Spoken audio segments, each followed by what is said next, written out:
If you have a dual CCD X3D Ryzen CPU, you already have a very special chip that can perform very well for both gaming and productivity. So can a board with a special Turbo X3D mode further improve on that capability?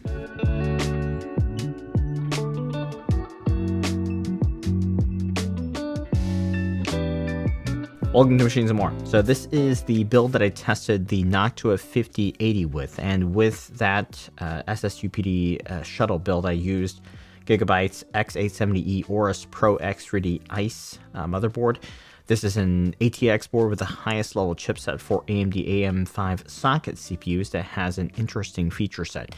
If you follow along here, you'll know that I don't do many ATX builds or ATX board reviews, but when Gigabyte mentioned their refreshed boards with X3D Turbo 2.0 mode, I did want to test it out, and so that's the topic today. I'll share some of my testing results with the Turbo X3D 2 mode and a few highlights of this board, and I did want to let you know that Gigabyte set by this sample board for testing, but I'm not paid for this review, and they are not apprised of any of these findings until this video goes live. So X3D Turbo 2.0 is Gigabyte's AI-powered feature that they claim enhances up to 25%. It's not clear what they're comparing to. Title dependent is in the fine print there. It's a BIOS setting basically that users can enable, and there's also a widget that can be enabled within Windows. But I wanted to test out the BIOS setting. Here the default mode is called standard, and there's a max performance mode, which will be for general purpose uses, and then in extreme gaming mode, which disables that second CCD entirely if you have two CCDs. Gigabyte says they're using an AI model on a hardware block for tuning on the fly, and that is combined with customized system settings. For example, when I checked in Ryzen Master and Max Performance, strangely the preset applies a negative boost and a positive 10 curve offset, which is kind of counterintuitive. There are other settings that have been dialed in as well, but the power limit is increased, as I'll show you later. And for the purpose of the video here, I really just want to show you high-level performance differences across a few CPU-sensitive titles first, and then I'll show you the performance in Blender. So see if we can, even get close to that 25% claim. So the testing is in the same system as when I tested the Noctua 5080, except that GPU went back to them already. I went ahead and put in a different 5080 here, and here I'm using a more middle-of-the-pack 1440p resolution. So naturally, we won't expect to see as startling a difference, but for me, this is more real-world, and that's where users are playing these days. Starting with Cyberpunk 2077, the max performance mode, which keeps that second CCD active still, gives about a 3% bump here, but a drop on the 0.1% low. Now, the extreme gaming mode doesn't actually do quite as well here, although this could be within run-to-run variation. For Far Cry 6, the max performance mode gives about a 2% bump here, and the extreme gaming profile actually does do a bit better with about a 4.8% increment.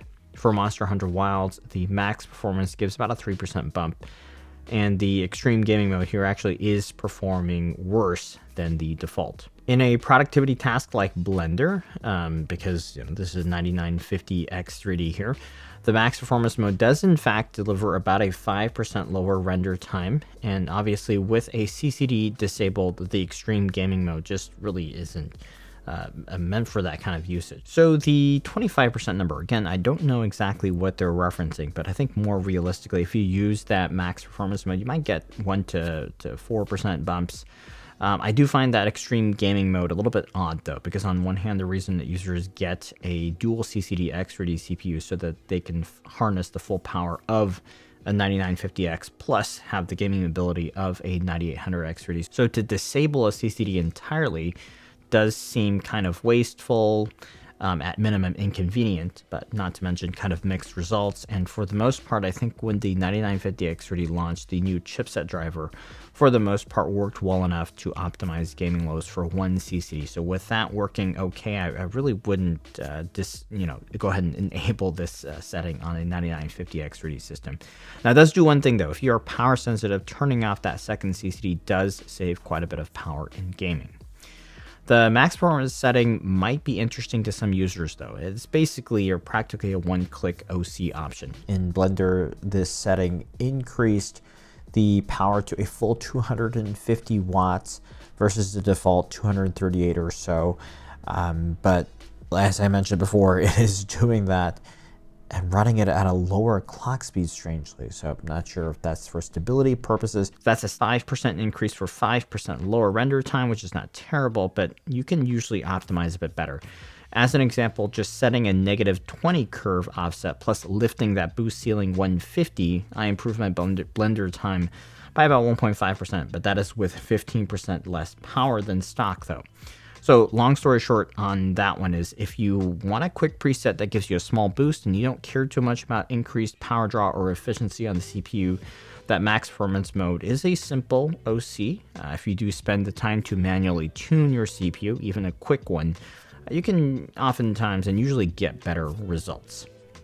Other than the Turbo X3D 2.0 mode though, even though this is an Aorus Pro level board, which is a lower tier than their master level, and it's still quite well equipped. You have a 9+9 110 amp phase, parallel power setup for the CPU V core, 2 USB 4 DP ports on the back. A cool feature that I did like is that there's a back power button and a reset button.